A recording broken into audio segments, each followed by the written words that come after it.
Hello students, आज हम पढ़ेंगे सामाजिक अध्ययन के उद्देश्य। तो सामाजिक अध्ययन जो है वो कई सारे विषयों का समूह है। तो सामाजिक अध्ययन में भूगोल, नागरिक शास्त्र, इतिहास, मानव शास्त्र, कई सारे जो विषय हैं उनका सम्मिलित रूप है सामाजिक अध्ययन। तो समाज से जुड़े हुए सारे जो विषय हैं उनको सामाजिक अध्ययन में शामिल किया गया है। तो सामाजिक अध्ययन जो है वो विद्यार्थियों को क्यों पढ़ाया जाए, इस पर हम आज चर्चा करेंगे। तो जो विद्यालयी शिक्षा है उसमें सामाजिक अध्ययन जो है आवश्यक विषय के रूप में 10th तक पढ़ाया जाता है। 10वीं की क्लास तक सामाजिक अध्ययन के रूप में जो विषय है वो आवश्यक रूप से बच्चों को पढ़ना होता है। उसके बाद ऐच्छिक रूप से वो किसी एक विषय को, इतिहास को, राजनीति शास्त्र को या अर्थशास्त्र को एक विषय के रूप में अलग से लेते हैं।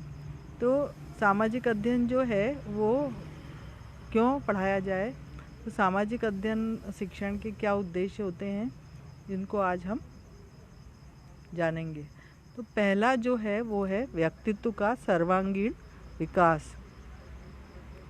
तो सामाजिक अध्ययन है, जैसा मैंने अभी बताया आपको कि सामाजिक अध्ययन जो है वो कई सारे विषयों का सम्मिलित जो है रूप है, और इसी के वजह से जो है किसी भी विद्यार्थी के व्यक्तित्व का सर्वांगीण विकास होता है, क्योंकि वो कई सारे विषयों को जानता है। वो भूगोल को पढ़ता है, वो नागरिक शास्त्र को पढ़ता है, वो इतिहास को पढ़ता है।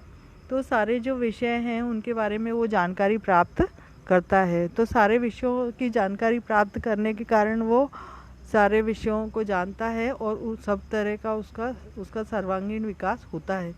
अब सर्वांगीण विकास जो है वो होता क्या है, तो सर्वांगीण विकास से तात्पर्य है कि सर्वांगीण विकास जो है विद्यार्थी का शारीरिक विकास, सामाजिक विकास, आर्थिक विकास, नैतिक विकास, चारित्रिक विकास, तो सभी तरह का उसका जब विकास होता है विद्यार्थी का, तो उसको कहा जाता है सर्वांगीण विकास।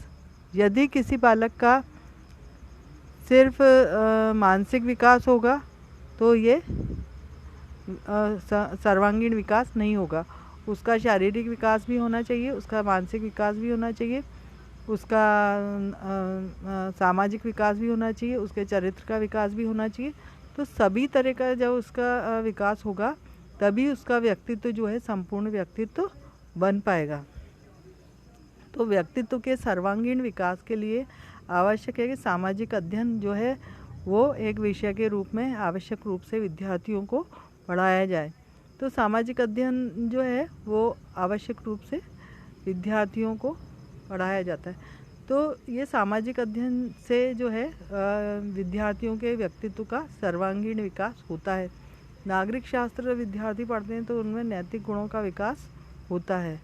नागरिक शास्त्र में विद्यार्थियों एक अच्छे नागरिक के क्या गुण हैं ये बताए जाते हैं, एक अच्छे नागरिक के क्या कर्तव्य हैं ये बताए जाते हैं। तो इन सब बातों को जानकर जो है विद्यार्थी भविष्य में एक अच्छा नागरिक बनता है। तो उसके व्यक्तित्व का जो है सर्वांगीण विकास होता है। उसके बाद दूसरा जो पॉइंट है वो है वांछित अभिवृत्तियों का विकास। तो वांछित अभिवृत्तियों से तात्पर्य है, वांछित मतलब जो होना चाहिए, जो वांछनीय है, जो होना चाहिए एक विद्यार्थी में, एक व्यक्ति में जिन अभिवृत्तियों का विकास होना चाहिए, वो विकास जो है सामाजिक अध्ययन के शिक्षण द्वारा होता है। जब वो सामाजिक अध्ययन पढ़ता है वो सामाजिक परिस्थितियाँ, समाज के बारे में पढ़ता है, परिवार के बारे में पढ़ता है। तो नागरिक शास्त्र जो विषय है उसके अंतर्गत वो सामाजिक जो है परिस्थितियों के बारे में पढ़ता है, परिवार के बारे में, समाज के बारे में, सामाजिक संस्थाओं के बारे में पढ़ता है। तो उन सारी जो संस्थाएं हैं उनके बारे में, उनके उद्देश्यों के बारे में, उनके कार्यों के बारे में पढ़ता है। तो इनसे वो ये जानता है कि उसको किस प्रकार का जो है व्यवहार करना चाहिए। तो उनमें एक सकारात्मक अभिवृत्ति का विकास होता है। तो वो अभिवृत्तियाँ जो कि एक व्यक्ति में होना चाहिए, तो उन अभिवृत्तियों का विकास जो है सामाजिक अध्ययन के शिक्षण द्वारा होता है। उसके बाद जो तीसरा है वो है ज्ञान प्रदान करना। तो सामाजिक अध्ययन का तीसरा जो उद्देश्य है वो है ज्ञान प्रदान करना। तो सामाजिक अध्ययन के द्वारा जो है विभिन्न प्रकार का ज्ञान जो है विद्यार्थियों को प्रदान किया जाता है। जैसे भूगोल का ज्ञान है तो उसमें विद्यार्थियों को भूगोल, भारत के भूगोल के बारे में, राजस्थान के भूगोल के बारे में, पहले जैसे जैसे क्रम से जो है विद्यार्थी बढ़ता है, 6th क्लास से विद्यार्थी को धीरे धीरे सबसे पहले पर्यावरण का ज्ञान दिया जाता है छोटी कक्षाओं में। उसके बाद उसको सामाजिक जो परिस्थितियाँ हैं, सामाजिक वातावरण है, परिवार है, समाज है, सामाजिक संस्थाएं, उनका ज्ञान दिया जाता है। तो सभी प्रकार का ज्ञान इसमें विद्यार्थियों को प्राप्त होता है। भूगोल विद्यार्थी पढ़ता है उपभोक्ता संरक्षण के लिए जो संस्थाएं उनके लिए पढ़ता है, उसके बारे में, इतिहास के बारे में पढ़ता है, अर्थशास्त्र के बारे में पढ़ता है। तो सभी विषयों का सम्मिलित ज्ञान उसको प्राप्त होता है और उसको ज्ञान प्राप्त होता है। तो सभी विषयों का ज्ञान इसमें प्राप्त विद्यार्थियों को होता है। उसके बाद जो है नेक्स्ट पॉइंट है अच्छी नागरिकता का विकास। उसके बाद जो नेक्स्ट पॉइंट है वो है अच्छी नागरिकता का विकास। तो इसके द्वारा जो है सामाजिक अध्ययन के शिक्षण द्वारा है जो है एक अच्छी नागरिकता का विकास विद्यार्थियों में होता है। जब नागरिक शास्त्र जो है विद्यार्थी पढ़ते हैं तो नागरिक शास्त्र में बताया जाता है कि एक अच्छे नागरिक के गुण कौन कौन से होते हैं। तो अच्छे नागरिक के गुणों का विकास कैसे होता है, तो ये जो विद्यार्थी जब पढ़ते हैं तो वो उन गुणों को भी पढ़ते हैं कि अच्छे नागरिक के कौन कौन से गुण होना चाहिए, कौन कौन से कर्तव्य होना चाहिए। तो आगे चल के वो एक अच्छे नागरिक बनते हैं, क्योंकि उन्होंने जो है एक अच्छे नागरिक के गुणों को पढ़ा होता है, जाना होता है। तो एक अच्छी नागरिकता का विकास जो है विद्यार्थियों में होता है नागरिक शास्त्र के द्वारा। उसके बाद नेक्स्ट जो पॉइंट है वो है मानव समाज की व्याख्या करना। तो सामाजिक अध्ययन में समाज के बारे में पढ़ता है व्यक्ति, मानव के बारे में, परिवार के बारे में, समाज के बारे में, सामाजिक संस्थाओं के बारे में, राजनीतिक संस्थाओं के बारे में। तो इन सारी संस्थाओं को जो है वो विद्यार्थी पढ़ते हैं और उनसे जो है वो मानव समाज की व्याख्या कर सकते हैं। मानव समाज के बारे में उनको संपूर्ण जानकारी हो जाती है कि व्यक्तियों का आपस में संबंध कैसा है, सामाजिक परिस्थितियाँ आज की क्या है, पहले क्या थी। तो मानव समाज की जो है विभिन्न परिस्थितियों के बारे में वो उनको जानकारी होती है और वो उनकी व्याख्या कर सकते हैं। उसके बाद जो नेक्स्ट पॉइंट है वो है मानवीय जीवन का विकास। तो जब विद्यार्थी सामाजिक अध्ययन का अध्ययन करता है तो उसमें मानवीय जीवन का विकास होता है। तो मानवता जो है, मानवीयता जो है, मानवता एक गुण ऐसा गुण है जो कि प्रत्येक मानव को समान समझता है। तो दूसरे जो अपने से जो अन्य लोग हैं, अपने परिवार के लोग हैं, अपने पड़ोस के लोग हैं, अपने क्लास के अपने सहपाठी हैं, तो सभी के प्रति एक मानवीय जो है मानवीय व्यवहार करना। तो इन गुणों का विकास भी नागरिक शास्त्र के अध्ययन द्वारा व्यक्ति में होता है और वो सीखता है विद्यार्थी कि किस प्रकार से वो एक अच्छा मानवीयतापूर्ण जो है वो जीवन जी सकता है। तो इन मानवीय गुणों का विकास भी नागरिक शास्त्र के अध्ययन द्वारा होता है और नागरिक शास्त्र जो है सामाजिक अध्ययन का एक विषय है। उसके बाद नेक्स्ट जो है पॉइंट वो है विद्यार्थियों का समाजीकरण। तो समाजीकरण से तात्पर्य है कि विभिन्न प्रकार की जो संस्थाएं हैं समाज में, जो परिवार हैं, परिवारों का स्ट्रक्चर है, तो वो जो जब विद्यार्थी देखता है कि उनके परिवार में क्या हो रहा है, किस प्रकार की परंपराओं का निर्वाह हो रहा है, किस प्रकार की संस्कृति है उसको अपनाया जा रहा है, किस प्रकार से जो है वो सारे रीति रिवाज जो फॉलो किए जा रहे हैं, तो समाज जो है किस प्रकार से चल रहा है, तो वो उस संस्कृति के बारे में जानता है विद्यार्थी और उसके बारे में समझता है। तो समाज के रीति रिवाज जो हैं उनको जब विद्यार्थी जानता है, समझता है और सीखता है, उसी को कहा जाता है कि समाजीकरण। तो समाज के रीति रिवाज, समाज का व्यवहार, तो समाज के अनुसार जब वो व्यवहार करना सीखता है तो उसको कहा जाता है समाजीकरण। तो विद्यार्थियों का समाजीकरण भी होता है सामाजिक अध्ययन के द्वारा। तो सामाजिक अध्ययन में समाज के बारे में संपूर्ण जानकारी दी जाती है। नागरिक शास्त्र में नागरिक, समाज, परिवार के बारे में संपूर्ण जानकारी दी जाती है। इतिहास के बारे में पहले समाज कैसा था उसके बारे में जानकारी दी जाती है। तो ये जो समाज के बारे में संपूर्ण जानकारी जो है प्राप्त होती है, तो ये इससे विद्यार्थी जो है, विद्यार्थियों का समाजीकरण होता है। वो समाज के बारे में संपूर्ण जानकारी प्राप्त करते हैं और समाज के अनुसार अपना जो है व्यवहार करते हैं। उसके बाद नेक्स्ट जो पॉइंट है वो है परस्पर निर्भरता की भावना का विकास। तो विद्यार्थी का जब समाजीकरण होता है तो समाज में वो देखता है कि किस प्रकार से प्रत्येक व्यक्ति दूसरे व्यक्ति पर निर्भर होता है। तो परस्पर निर्भरता की भावना का विकास जो है वो भी सामाजिक अध्ययन से होता है। तो सामाजिक अध्ययन में वो सीखता है कि एक परिवार क्या है, समाज क्या है, सामाजिक संस्थाएं क्या हैं, एक परिवार का दूसरे परिवार से किस प्रकार से निर्भरता है। तो कोई भी व्यक्ति है वो समाज में कई लोगों के संपर्क में आता है और कई लोगों पे निर्भर रहता है।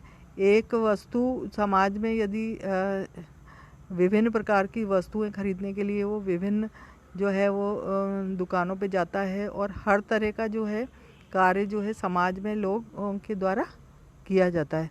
तो हर वस्तु के लिए जो है पर निर्भरता होती है व्यक्ति की और दूसरे पे वो व्यक्ति निर्भर होता है।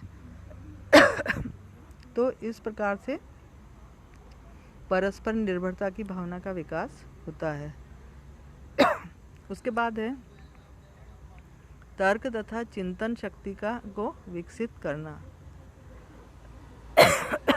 इसके जब कोई भी नागरिक शास्त्र है या नागरिक शास्त्र के बारे में जब विद्यार्थी पढ़ते हैं तो वो ये उनको ये पढ़ना पड़ता है कि नागरिक शास्त्र विज्ञान है या कला है, इतिहास विज्ञान है या कला। इस प्रकार से उनको तर्कसंगत तरीके से जो वो विषय वस्तु को पढ़ते हैं।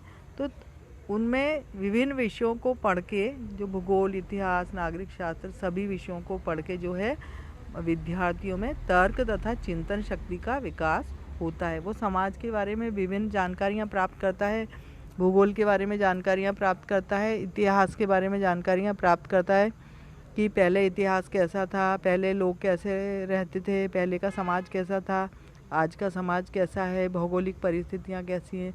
तो विभिन्न प्रकार की जो परिस्थितियाँ हैं उनके ऊपर जो है वो चिंतन करता है और तार्किक तरीके से उनके ऊपर सोचता है, चिंतन करता है और तर्क संगत तरीके से सोचता है। उसके बाद जो नेक्स्ट पॉइंट है वो है अंतर्राष्ट्रीय विवेक का विकास।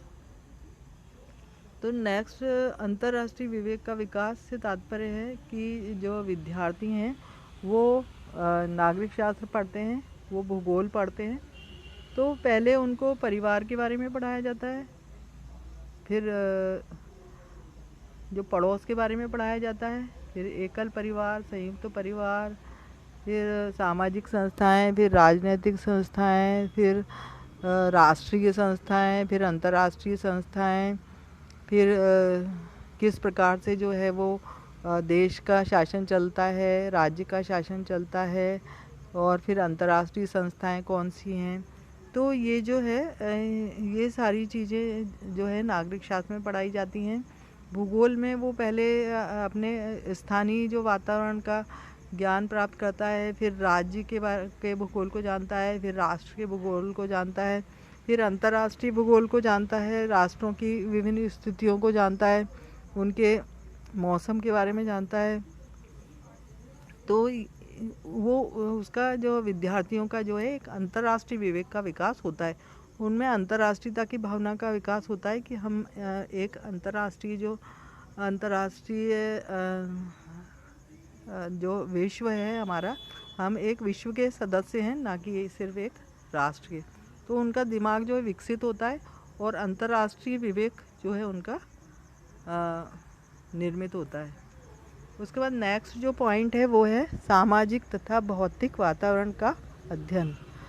तो विद्यार्थी जब सामाजिक अध्ययन पढ़ते हैं तो उनमें सामाजिक और भौतिक जो वातावरण है उसका अध्ययन वो करते हैं। तो समाज के बारे में संपूर्ण जानकारी प्राप्त करते हैं, भौतिक जो है भौतिक वातावरण के बारे में जानकारी प्राप्त करते हैं कि उनके जलवायु कैसी है और उनके आसपास मिट्टी कितने प्रकार की होती है, भूगोल में पढ़ाया जाता है, पठार कहाँ है, पर्वत कहाँ है, मैदान कहाँ है। तो ये सारी जो चीज़ें हैं उनके बारे में, और जो भौतिक चीज़ें हैं कौन कौन सी जो चीज़ें हैं वो भौतिक चीज़ों के, और सामाजिक जो है उन सारी संस्थाओं के बारे में, चीज़ों के बारे में जानकारी प्राप्त होती है कि अर्थशास्त्र क्या है, अर्थशास्त्र के बारे में, भूगोल के बारे में, इतिहास के बारे में, मानव शास्त्र के बारे में, सभी के बारे में उनको जानकारी प्राप्त होती है। तो वो एक सामाजिक और भौतिक वातावरण का अध्ययन करते हैं इसमें। उसके बाद है अच्छी आदतों तथा कौशलों का विकास।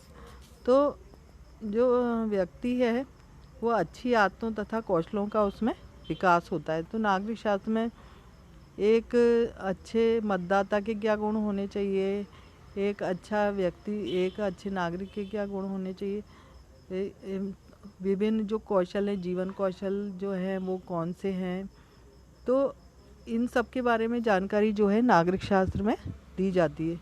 तो ये नागरिक शास्त्र में के द्वारा जो है अच्छी आदतों का विकास होता है विद्यार्थियों में। उसके बाद नेक्स्ट जो है प्रजातांत्रिक गुणों को विकसित करना। तो जो विद्यार्थी हैं उनके विद्यार्थियों में प्रजातांत्रिक गुणों को विकसित करता है सामाजिक अध्ययन। तो किस प्रकार से करता है ये हम जानेंगे कि प्रजातांत्रिक गुण जो है, प्रजातांत्रिक गुण से तात्पर्य है प्रजातंत्र। साधारण रूप में हम देखते हैं कि प्रजातंत्र जो है एक शासन का रूप है, किंतु प्रजातंत्र सिर्फ शासन का रूप नहीं है, प्रजातंत्र जो है एक जीवन पद्धति का भी रूप है, एक जीने का भी तरीका है। तो प्रजातांत्रिक जो है, प्रजातांत्रिक गुण से तात्पर्य है कि हम जो है स्वतंत्रता और समानता जो है अपने ज़िंदगी में उसको उतारें। तो स्वतंत्रता और समानता जो है वो एक शिक्षक में भी होती है। तो प्रजातांत्रिक गुणों को विकसित करने के लिए जो है वो प्रजातांत्रिक गुणों का विकास होता है। तो प्रजातंत्र जो है उसके लिए ज़रूरी है कि प्रजातंत्र जो है उसमें अच्छे गुणों का विकास हो। उसके बाद जो नेक्स्ट है वो है समन्वित ज्ञान प्राप्त करना। तो जो विद्यार्थी हैं वो समन्वित ज्ञान प्राप्त करते हैं, वो भूगोल का, इतिहास का, नागरिक शास्त्र का, सभी का ज्ञान प्राप्त करते हैं। तो समन्वित का अर्थ है कि सभी विषयों का ज्ञान उनको प्राप्त होता है, भूगोल का, इतिहास का, नागरिक शास्त्र का, सभी विषयों का सम्मिलित ज्ञान जो है वो प्राप्त करते हैं। उसके बाद नेक्स्ट है आधुनिकीकरण का विकास। तो आधुनिकीकरण से तात्पर्य है कि नवीन विचारधारा जो है वो लोगों में विकसित करना। तो आधुनिकीकरण का विकास विद्यार्थियों में इस प्रकार से होता है कि जो विद्यार्थी हैं वो न अपनी जो पुरानी विचारधारा है उसको छोड़ के जो है नई विचारधारा जो है उसको अपनाएं, और जो पुरानी रीति रिवाज हैं, पुराने जो मतलब हमारी जो परंपराएं हैं उनको अपने जीवन से हटाएं और नई जो चीज़ें हैं उनको ग्रहण करें। नवीन जो अच्छी चीज़ें हैं उनको ग्रहण करना। तो आधुनिकीकरण से अक्सर करके ये समझा जाता है कि आधुनिकीकरण का तात्पर्य है कि आधुनिकीकरण का तात्पर्य सिर्फ ये नहीं है कि कोई व्यक्ति नई नई चीज़ों का उपयोग करे, नई तकनीक का उपयोग करे, सिर्फ यही आधुनिकीकरण नहीं है, बल्कि आधुनिकीकरण तात्पर्य है कि उनकी सोच में भी विकास पैदा हो। और लास्ट जो पॉइंट है वो है सामाजिक तथा नैतिक गुणों का विकास। तो विद्यार्थियों में सामाजिक अध्ययन के विषय के द्वारा सामाजिक तथा नैतिक गुणों का विकास होता है। तो जब व्यक्ति समाज के बारे में पढ़ता है और नागरिक शास्त्र में उसको पढ़ाया जाता है कि परिवार क्या, फिर समाज क्या, सामाजिक गुण क्या, कौन से होते हैं, तो सामाजिक तथा नैतिक गुणों का विकास जो है वो विद्यार्थियों में किया जाता है।